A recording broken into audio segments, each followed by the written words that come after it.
amongst the Irish tech and cybersec community, as well as our international colleagues and those people dial in from overseas as well. It's just a fantastic thing. And I think we need an awful lot more of it. And in particular with cybersecurity. We pride ourselves here in Ireland on being a digital economy, but really, how can we build on this without having a cybersecurity outlook? It's just not possible. So we need to be a little bit more awake to the possibilities, but also to the potential threats that may lurk out there for us. So with that in mind, I'm here today to talk about what I think will be the cybersecurity trends to look out for throughout the remainder of 2022 and on into 2023. So before we look at what may be in store over the next 12 to 18 months, let's have a look at the past few years. So what's happened over the past year or two? Anything interesting? Or I don't think we'll give out any prizes for guessing here today. It was, of course, our friend, the pandemic. The pandemic has resulted in huge numbers of people working from home. Like I'm working from home right now. Many of you watching are working from home. Many of these people are unlikely to ever return to the office environment on a permanent basis. I'm likely to be one of those people also. Because many people have now realized they no longer need to spend hours in traffic commuting to an office where they can do just as good a job sitting at home in their dressing gown and slippers. And many organizations have also come to that same realization. They don't need 100% of people in the office 100% of the time. And this benefits employees who not only save time, but save the cost of commuting. And you know, everyone I'm sure here is feeling it with the cost of petrol and diesel continuing to go through the roof. That's a huge saving for employees. So nobody, I think, is in a huge rush back to 100% back in the office. But employers too have potentially huge savings on not having, you know, a fully occupied office to maintain. So I think we're unlikely to see things go back to the way they were. But well, what does that mean for security? Well, the shift has resulted in many employees being removed from this, I suppose, protective security bubble that their organization provides, and has increased the potential threatscape to actually now include our homes. So most employees and most organizations were, and many still, you know, 2 years later, continue to be grossly ill-equipped to protect their organization in these circumstances. And as we've seen over the last 2 years, how hackers have targeted employees who have been working from home. Phishing, for example, has increased. So that's a kind of an obvious thing, because when people are away from the office and isolated, they're far more likely to click on that link, because mentally, you know, they're not in the office, they're at home, they're relaxed, they're a little bit more off guard. They've no one to ask over the partition, did you get that mail? What do you think? Does it look a bit dodgy to you? I don't know, I'm not so sure about it. You just don't get those water cooler moments. And hackers really rely on this. Vishing is another thing you may have heard of. It's voice phishing. It's where someone tries to phish you through a phone call or a voicemail, and this has hugely increased. Ireland in particular, we went through several months of these vishing calls, and it seemed at one stage that everyone in the country had a vishing story. It was almost like if you didn't have one, you were the odd one out. TV and radio programs were inundated with callers reporting on this vishing epidemic. And similarly, at the same time, we had this thing called smishing, which is another great word. It feels really satisfying to say, actually, smishing. And that's just basically SMS phishing. It's hugely increased again, where the victim gets an SMS message with a phishing link in it. And these were all symptoms of this increased threatscape over the past few years, because there's that opportunity for the hackers has hugely increased with the expansion of that threatscape. And in addition to all of that, we have had, of course, some fairly significant geopolitical events. So as far back as even 2016, we got a taste of the potential power of using big data to target voters and potentially sway the outcome of a democratic vote. Now, whether or not the result would have been different, of course, is to be debated, but certainly we now know that there was Russian interference in the 2016 US elections. Similarly, the Brexit referendum was also targeted. Now, both of those votes were hugely significant, and both are still having significant destabilizing effects in Europe and America today. And we here in Ireland, of course, we know more than most about the destabilizing effects Brexit has had on our own little island. And more recently, again, now we see that the war in Ukraine is spilling out into the cyber world. And countries like Ireland need to be on alert, because a cyber war is a war that most certainly can reach our shores and reach it very, very quickly. So, for the past few years, we now find ourselves in a world with a significantly increased threatscape, with threats that are more powerful and more common than ever before. So, the question is then, where will this go over the coming months and years? So, in the years that I've worked in cybersecurity, unfortunately, I've never seen cybersecurity or cybercrime, sorry, not cybersecurity, cybercrime decrease. And unfortunately, I don't expect that to happen anytime soon either. There are many reasons for that. As we more and more tend to depend on technology, the opportunities for hackers and cyber criminals will continue to increase. It's simply too juicy a target for criminals. It's big business. For example, ransomware. I remember the first time I read this stat, I was amazed by it. Ransomware has a profit margin of something like 98%. It's absolutely crazy. It's just so profitable. And you can attack almost any target in the world, literally from your kitchen table. The chances of being caught and prosecuted are slim, and in certain parts of the world, they're pretty much non-existent. So then you look at organizations and maybe how secure they are from such attacks. Some, okay, are quite good, but the large majority still have a long way to go. I still feel calls from customers where you can see that cybersecurity isn't being prioritized enough or being given enough investment.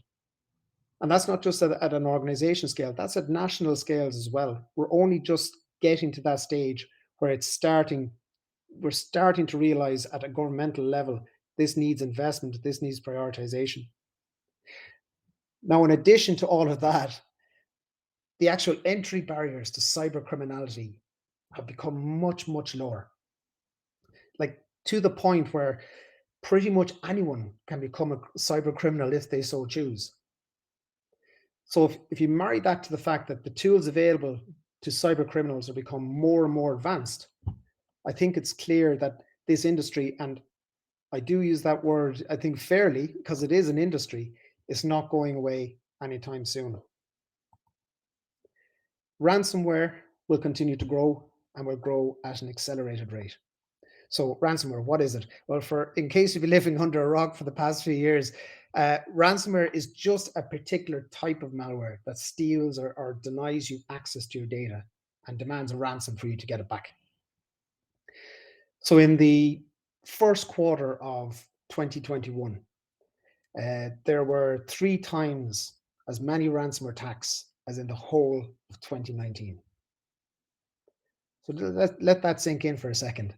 There were 3 times as many attacks in a single quarter as in the whole of 2019. A recent PwC survey showed that 61% of technology executives expect this to continue to grow throughout 2022 and beyond. Remember that profit margin? 98%? It's only going to increase. Now, in the next 18 months, what I expect to see is a lot more SMEs being targeted with ransomware. And the reason is that many of the bigger companies, not all, but a good chunk of bigger companies have at this stage now decided to splash out unreasonably good artificial intelligence defenses or AI defenses. So their monitoring for ransomware has actually improved a lot. And this makes them that bit more of a difficult target. And hackers usually prefer softer, easier targets. SMEs, generally speaking, cannot afford many of the really top end AI defense tools. And also, when you think about it too, for most SMEs, cybersecurity is not their main business function. So therefore, they don't generally hire people with this expertise, which means security is often an afterthought, leaving more SMEs open to attack. Another worrying trend is this malware as a service, which includes ransomware, because of course ransomware is just a subset of malware. But ransomware or malware is becoming much more sophisticated, but at the same time too much cheaper to buy, and they package it up as a service. So pretty much anyone can go onto the dark web and buy these services for just a few €100 and away they go. Now, couple that with the fact that packaging it as a service means you now no longer have to have a degree in computer science to launch such attacks. And it really does mean that anyone can use them. So they're more sophisticated, but are cheap and easy to use, and they're becoming more and more accessible. It's a recipe for disaster, really, unless we try to meet this head on. And what we've seen in the recent past is that there's been an increase in what's called this double ransom. So, we saw it with the HSE as well. Hackers use the threat of theft or damage to your data to extort the ransom, but then they also use the threat of the release of that data to do the same. So, pay me or you won't get your data back, but even if you do get it back, pay me again or I'll release the data. More recently, we've actually seen hackers act even more smartly by going to the customers of a hijacked organization and demanding a ransom to not release customer specific information. And now, additionally, they're doing the same with partners of organizations. So now, for the effort of one hack, these criminals, and that's what they are, criminals, are potentially getting 4 times the payday. So ransomware, although usually it's initiated through employees clicking on a link through phishing attacks, it's not always necessarily that way. And there's one particular way I want to highlight. For example, the example I want to use is infection via USB, which is well known with a lot of well-known cases. Some of you may have heard of a particular case, a particular worm called Stuxnet. If you haven't, it's well worth looking it up on YouTube. It's a fascinating story. But basically, in 2010, this worm was discovered. We believe it had been around for a few years by the time it had been discovered, and I believe that it was actually some Irish researchers who discovered it. But this worm attacked a very specific part of Iran's nuclear program, which caused the centrifuges to malfunction, setting back their nuclear program several years. I believe it may have actually physically destroyed up to 20% of their centrifuges. Now, the nuclear facilities themselves were offline, as in, they weren't connected to the internet, so there was an air gap. However, they were infected through a USB stick. And you can imagine the security would be involved in an Iranian nuclear facility. It'd be fairly high, and yet how they got in was a USB stick. There was a program not too long ago for RTE called Hacked. The late Keelan Shanley, she was presenting it, and she did an experiment with USBs. A number of new, still in their package, USB sticks were left at different locations around Dublin. And on the USB, there was a simple piece of code that did nothing except send a ping back to the team to let them know it had been plugged into a device. A large percentage of the USBs were plugged in before she had even finished dropping all the devices. Some of the USBs that were plugged in were actually left around the forecourts and Leinster House. So education is important, as is locking down our devices. So no unauthorized USB access, no auto plug and play. It's just too dangerous. Critical infrastructure attacks will increase. So I mentioned it already, but we all know about the HSE attack, and we just recently there passed the first anniversary of that attack. We've seen similar attacks on the NHS in England over the past number of years. Um, Attacks such as these, they bring countries to their knees. And attacks on health services quite literally kill people. Appointments. There's one person who was actually killed as a result in Germany of an attack on one of their health services over there. But even if you ignore the direct consequences, appointments, operations are missed, diagnoses are delayed. That has a knock-on effect too, and people die as a result.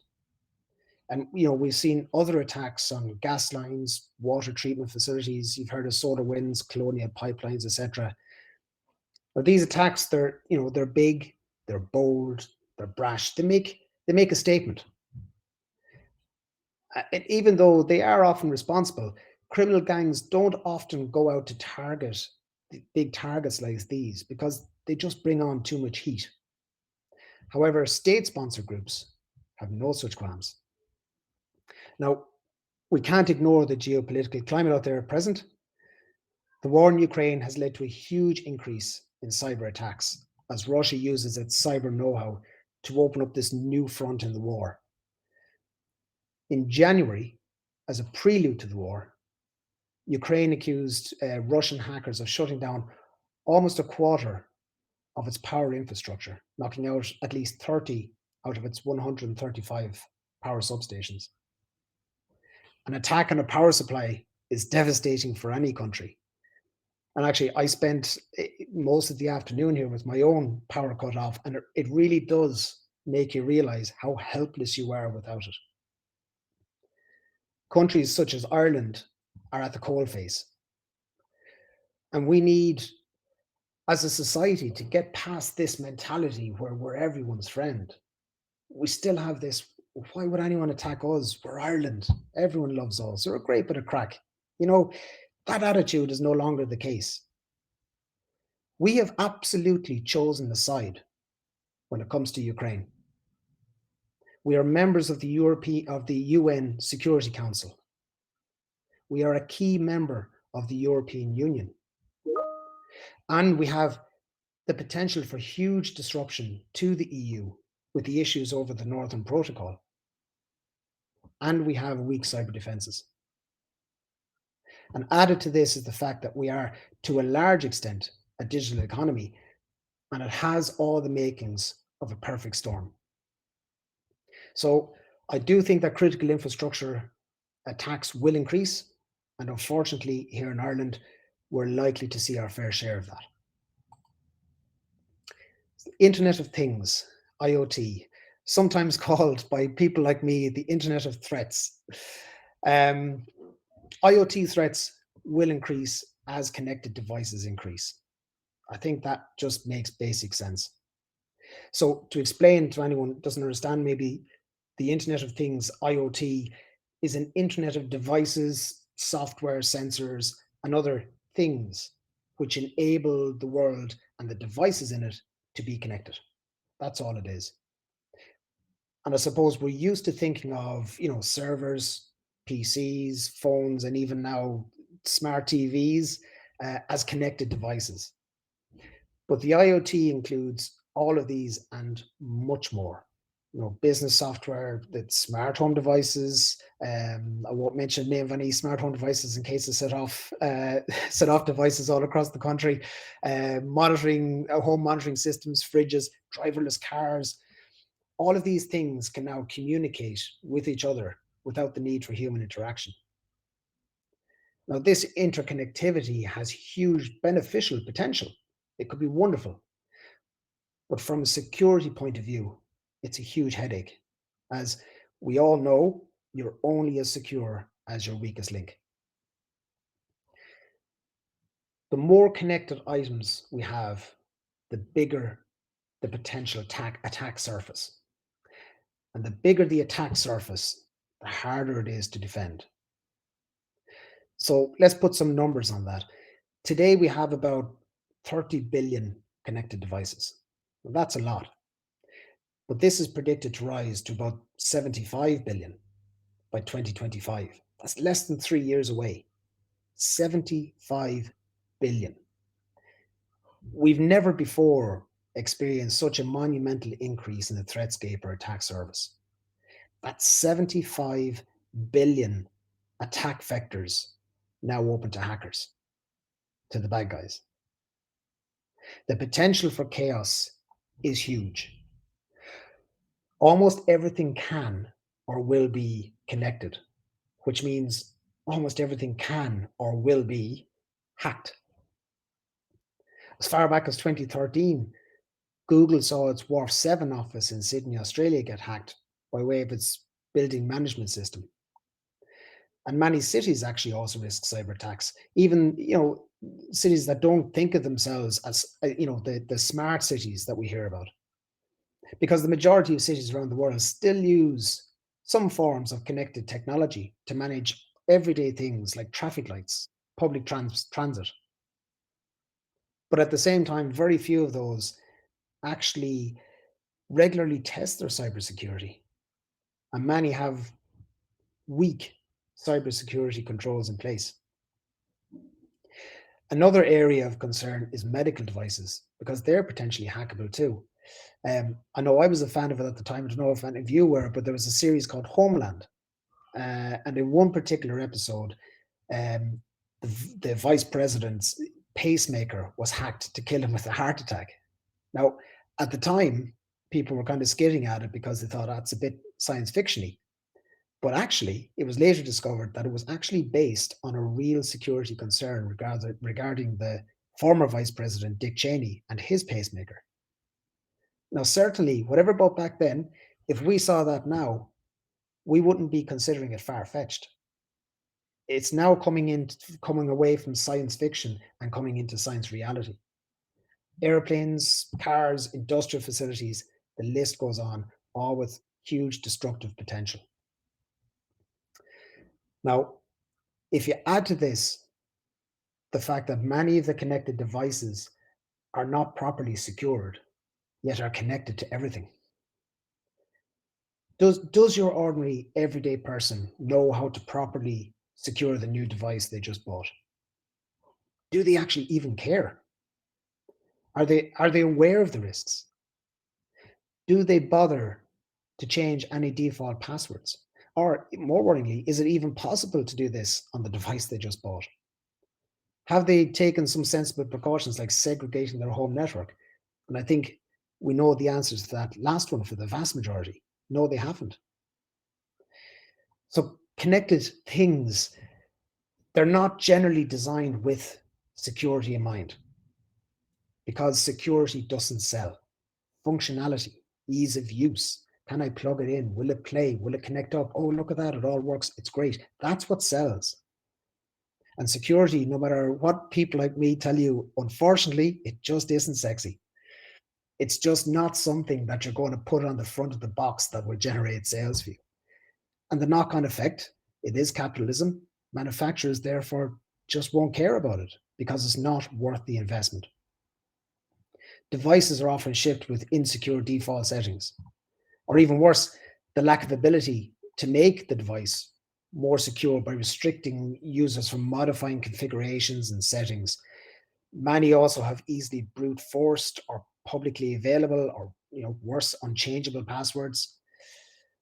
Many also don't have any mechanism to securely update the device.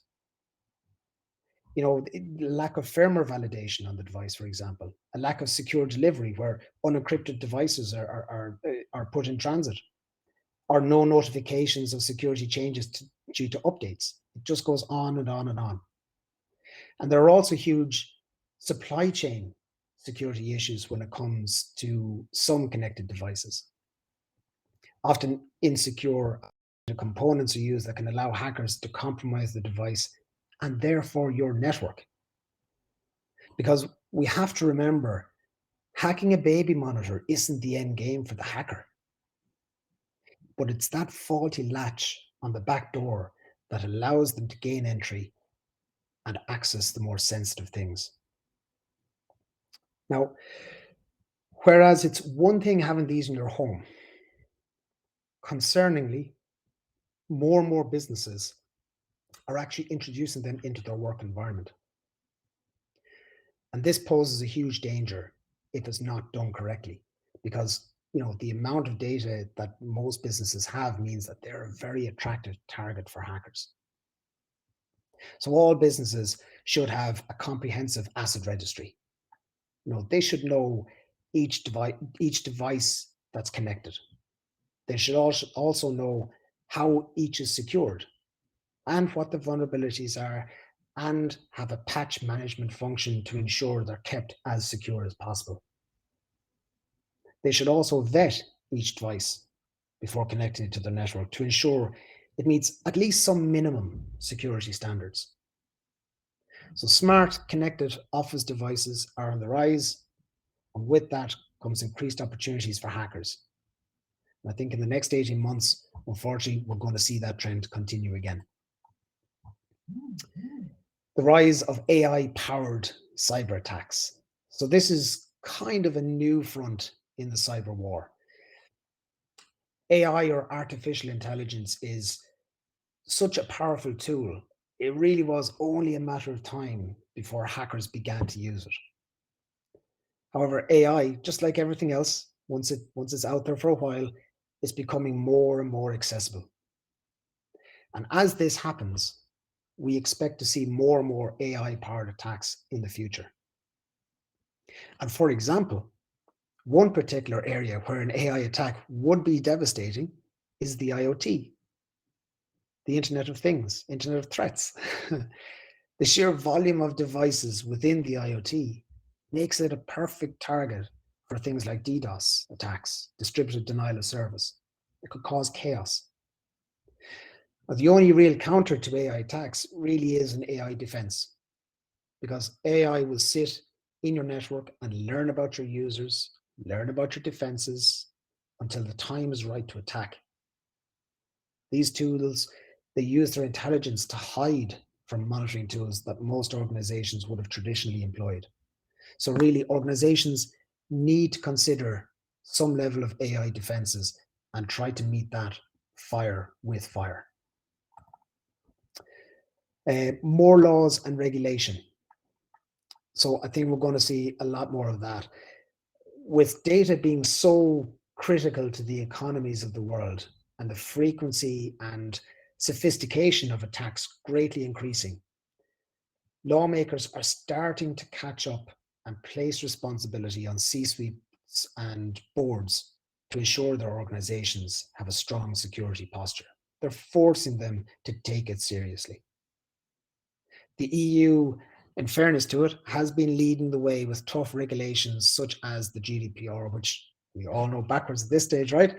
But other countries like the US are starting to catch up. And however, even though the EU has been tough in its regulation, up to lately, we hadn't really seen too many large fines.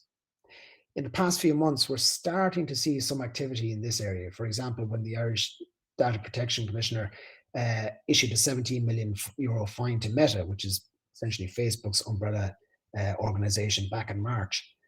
Now, the Irish DPC had come in for some sharp criticism over the past few years over its failure to impose numerous and meaningful fines. And we do seem to have been on the lower end of the scale when imposing fines for misuse of data. I will say, though, however, significantly in 2021, this has started to change. And it's been fines such as the €225 million fine handed out to WhatsApp that mean we are now actually second highest in the EU in terms of fines handed out. And I do expect that to continue. A significant recent development just last week is the EU announcement that they have moved forward with the NIS 2.0. That's the Network and Information Security Directive, and DORA, which is Digital Operations Resilience Act. And they've moved forward with those for ratification, which is really just a formality. Now, both of these will actually become de facto local laws in each state and will put significant requirements on operators of national critical infrastructure, for example, and in the financial services area in the case of DORA. So these are due to a strong focus from the EU on cybersecurity, which no doubt the current geopolitical atmosphere has accelerated. And I think we'll need to watch this space because the coming months will be interesting. So what about cybersecurity? Cybersecurity insurance, excuse me. In the past, some organizations have actually used cyber insurance as their cyber defense.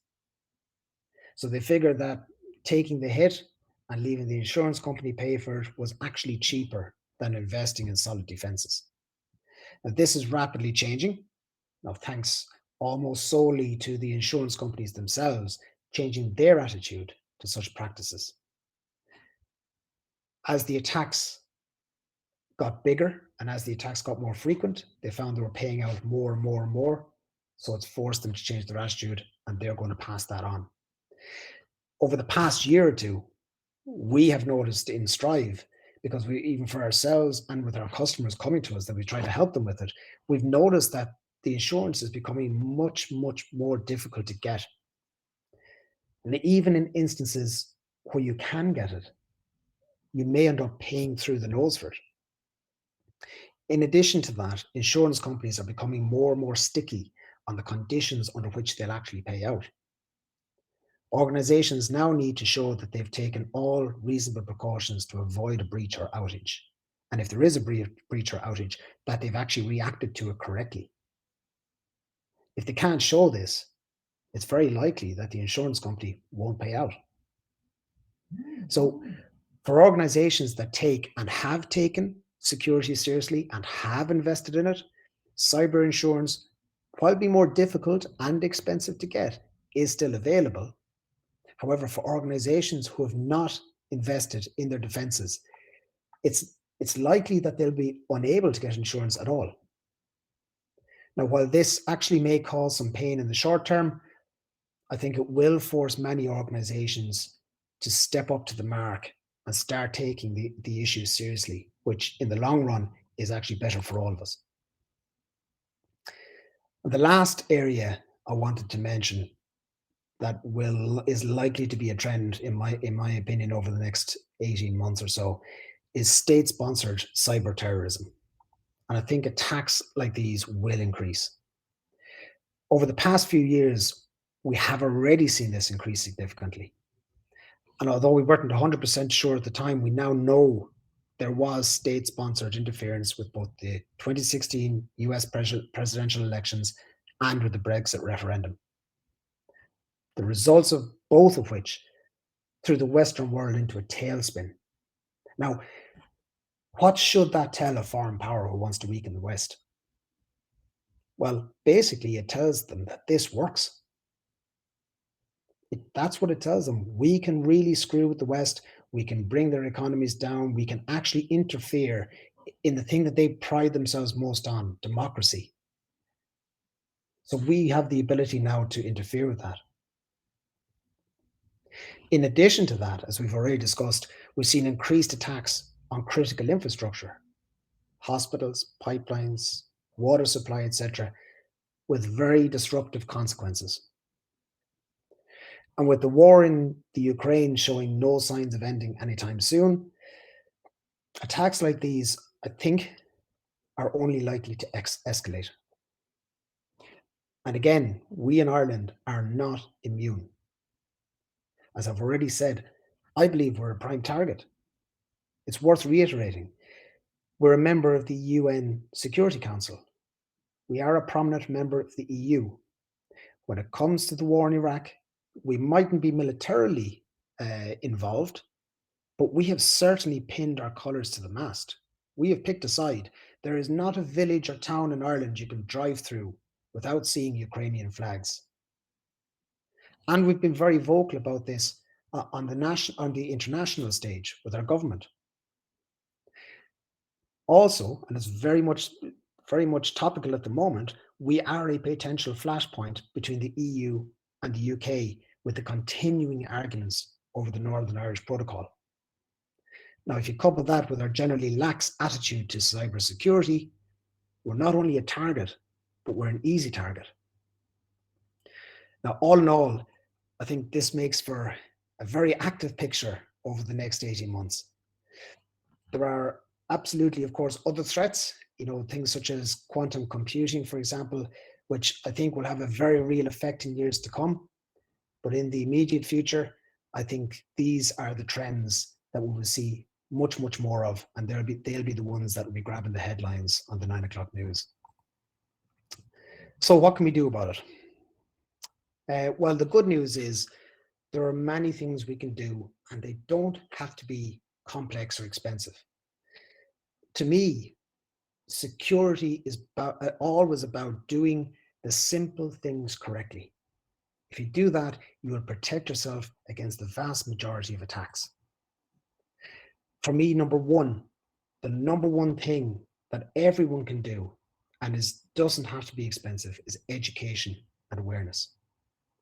And when it comes to organizations, the ethos is the key.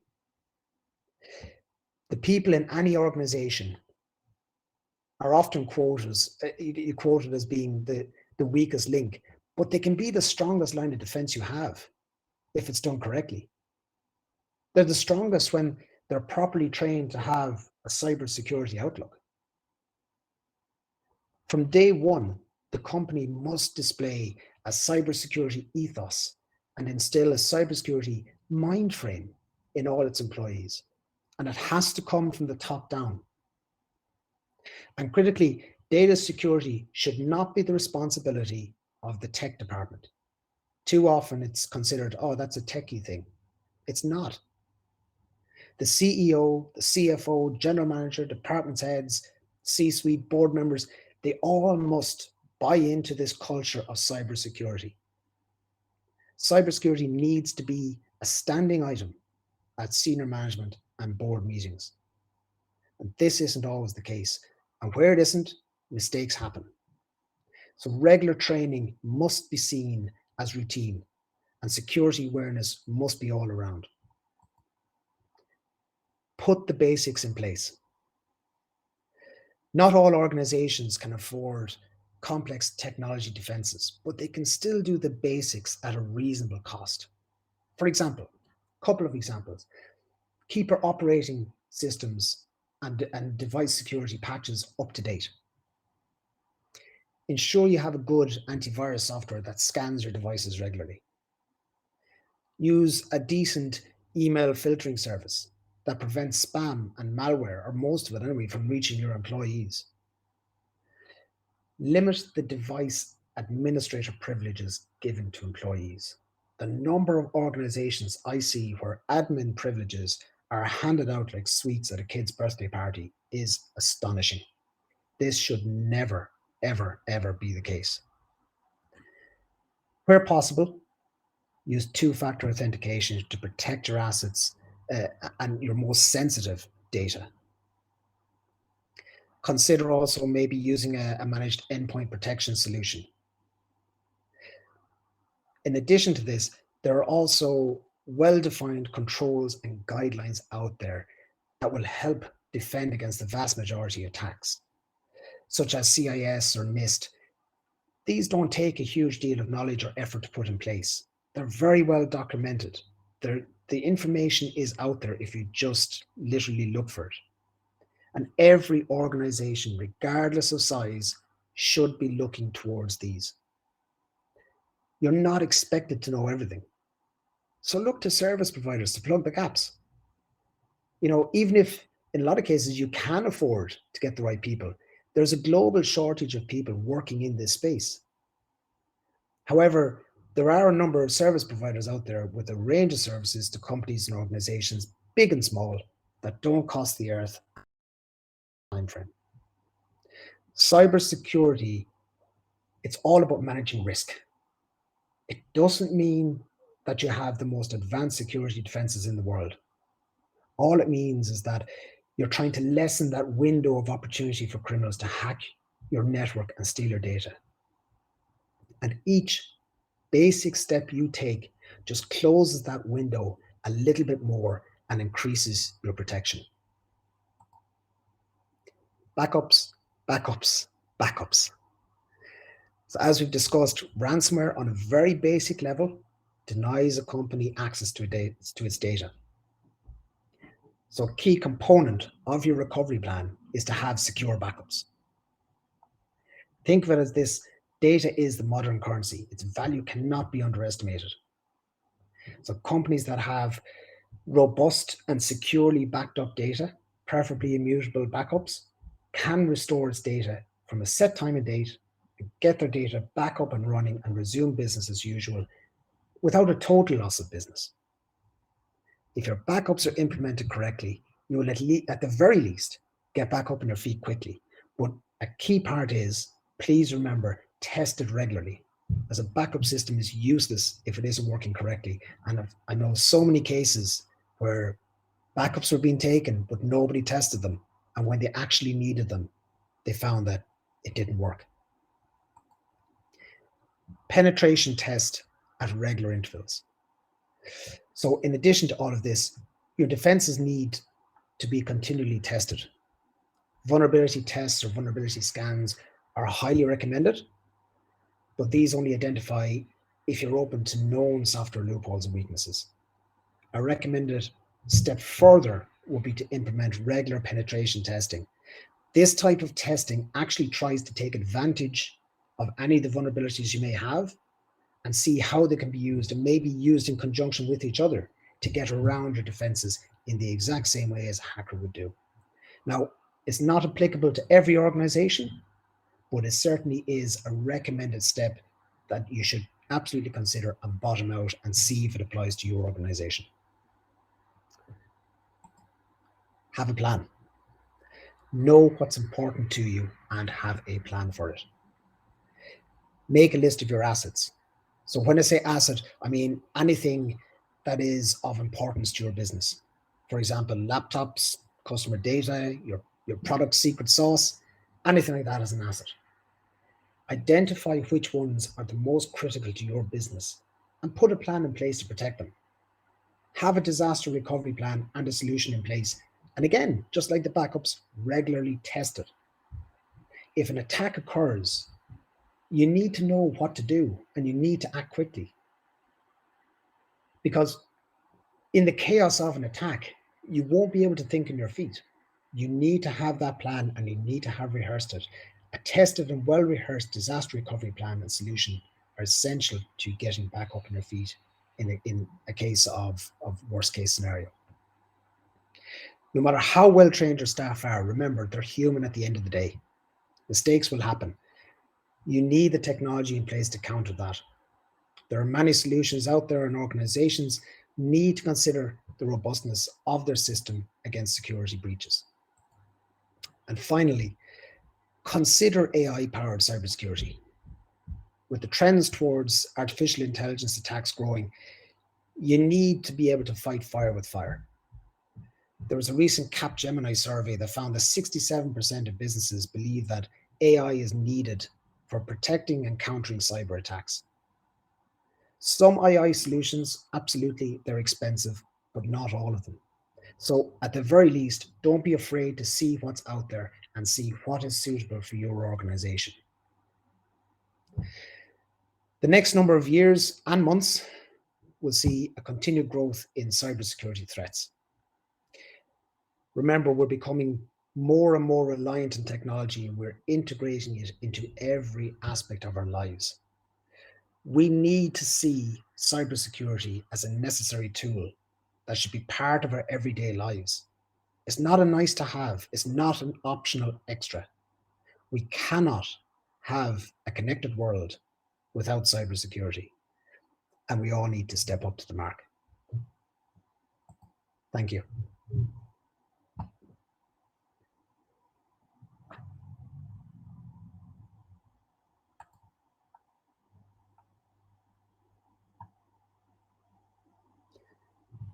Super. Thanks, Paul. Great chat there. Thanks for your insights. Definitely kept me riveted to the screen here over the last.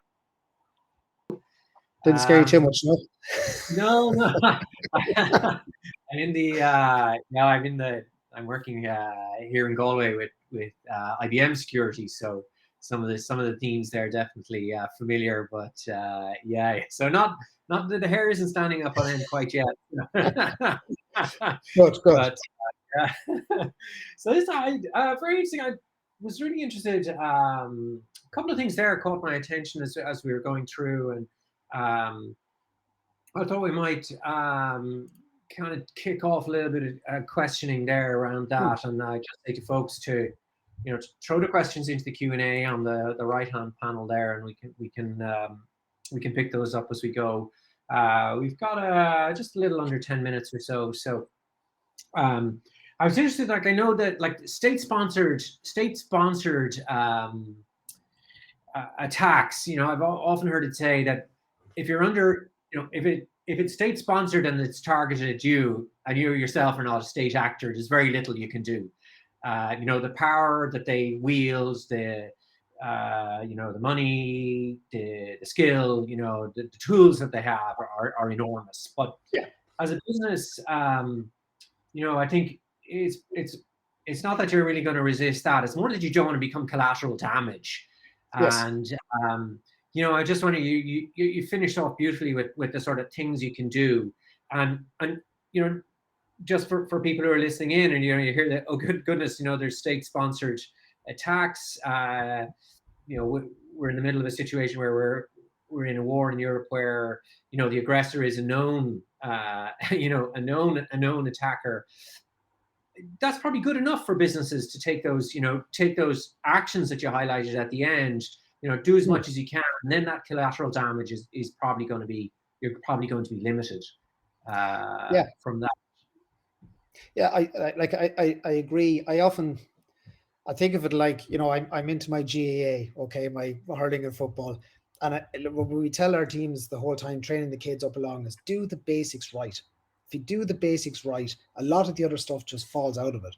And when you look at cybersecurity, the way I kind of think of it is that, somebody's trying to break into a car.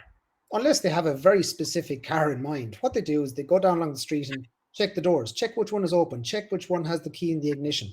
That's the one they'll steal. So you don't want to be that car left with the door open with the key in the ignition. You want to do the basics right. Have the alarm system on the car, have it all locked up, keep it under a well-lit area. It's basics. But it won't, if somebody's determined to steal your specific car and they're a state-sponsored actor, you're correct. Look, you can break into Fort Knox if you really have enough time, enough patience, enough resources, enough know-how. You will do it. I mean, you see the likes of the CIA website that was hacked into a couple of years back. If you can hack into that, you will do it. But there are very, very, very, very, very few of us on that kind of a level of target. So the majority of us, we just, there was that, when it comes to phishing, say, links, there was that ad a couple of years ago. I think it might actually still be on about electricity, where they fall in lines. And basically, do you think it's safe? That was the question they kept asking. In the different scenarios where the electricity lines were down or somebody was cutting a hedge with an electrical strimmer, look, are you sure it's safe? And that's what I think we need to ask ourselves, when it comes to things like phishing attacks. Before you click on that link, you ask yourself, are you sure it's safe? But it's all just basic stuff. And you won't get rid of it, but you will clear out a huge chunk of attacks and a huge chunk of loopholes that are being used by hackers now, if you can just do the basics right. And it doesn't cost the earth. That's the great thing. Good. And so I suppose putting that one aside, the state-sponsored side, and your list of other trends. So, maybe for folks who are, in the SME space, certainly, where the tech, a lot of our community here are in that SME space. We do have the American, European corporates here too. But for them, what would be the trend, the number one trend to watch out for in the coming year of the ones that you see? Well, I think if, well, I don't know what a trend. I think if there's one bit of advice, one bit of overall arching commandment, if so, right, to give to SMEs, it's education. And if we can just push out that education, that piece I mentioned about the company ethos, the organization ethos, that, you know, things like having posters, security posters up around an office with a very simple message, you know, like, for example, when you get up from your laptop, do you lock the screen? Stuff like that. Do you leave documents on the top of your desk, or do you put them into a secure shredder? Little things, but having this, it just seeps into the subconscious, even just having posters up around the office. How often do you train your staff by sending out phishing emails? How often do you send out information emails to your staff, warning them about, you know, just reminding you again, don't click on, you know, links from people you don't know. Don't connect to insecure Wi-Fi down in the local coffee shop, you know, things like that. But if you continually push that message, it just seeps into the subconscious, and people kind of gradually cop on, okay, this is just part of our ethos. It's just part of what we do. And that's the biggest thing any organization can do. And you can do it for almost free. You know, it's that cost effective.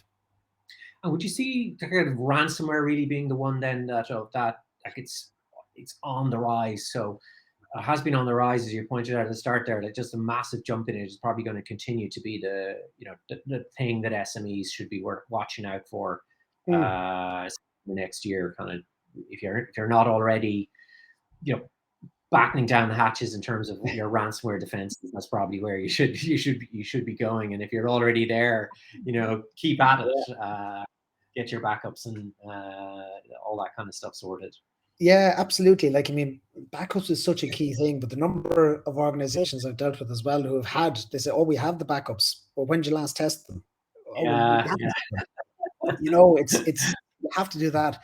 But if you look at it too, that, you know, okay, I mentioned a little bit about USB sticks and that because I thought it was an interesting kind of other angle on it. But really, one of the biggest attack vectors has been from, I think, the dawn of time has been just the simple phishing link. You know, and that comes back again to education. Is it safe? Are you sure it's safe? So, you know, I think with one statistic that really surprised me when I first read about it was that 98% profitability for ransomware. Yeah. I just couldn't. I was verging on delving into the dark web myself with that kind of profitability. And like, you know, okay, in Ireland, you may be taken to task if you're caught, but there are many countries around the world that just, you know, you'll never, even if you're caught, they don't care. They're happy if you attack even certain countries. So it's just such a big threat with such a profit margin that, you know, for geopolitical reasons as well, can cause such devastation. I just don't think it's going anywhere anytime soon.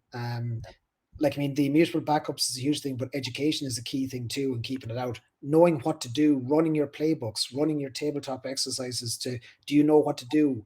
Does your organization know what to do if you get that ransomware attack? Do you have somebody you can call? Do you have that set up? With your, for example, many cyber insurance agents now have a cyber incident response team, a CERT, that they use as well. Have you actually spoken to your insurers, if you have them, about the CERT? You know, and they'll take over in the event of an emergency. And you just, all these things knit together to just make you as I suppose strong as you can be. Yeah, absolutely. So I think, just summarizing it there, you know, it's the you know, the prevention activities, your backups and your education, and then it's the just preventative activity, but it's not, is that of practicing your restoration and your, you know, how do I get out of here when it does happen? Those three things, and you know, you're going to keep ahead of those trends, leaving aside the one where, you know, there's probably little you could do if the Russians come calling. So yeah, well, if you're that important, fair play. But good luck. Yeah. Okay, listen, I think we're up on our allotted time. It was great to have you here today, Paul, for a chat, and great to talk to you there for a few minutes at the end. So thank you so much. Thanks for inviting me back. Yeah, and just to say thanks to, again, just to wrap up, to say thanks to all the AtlanTec sponsors.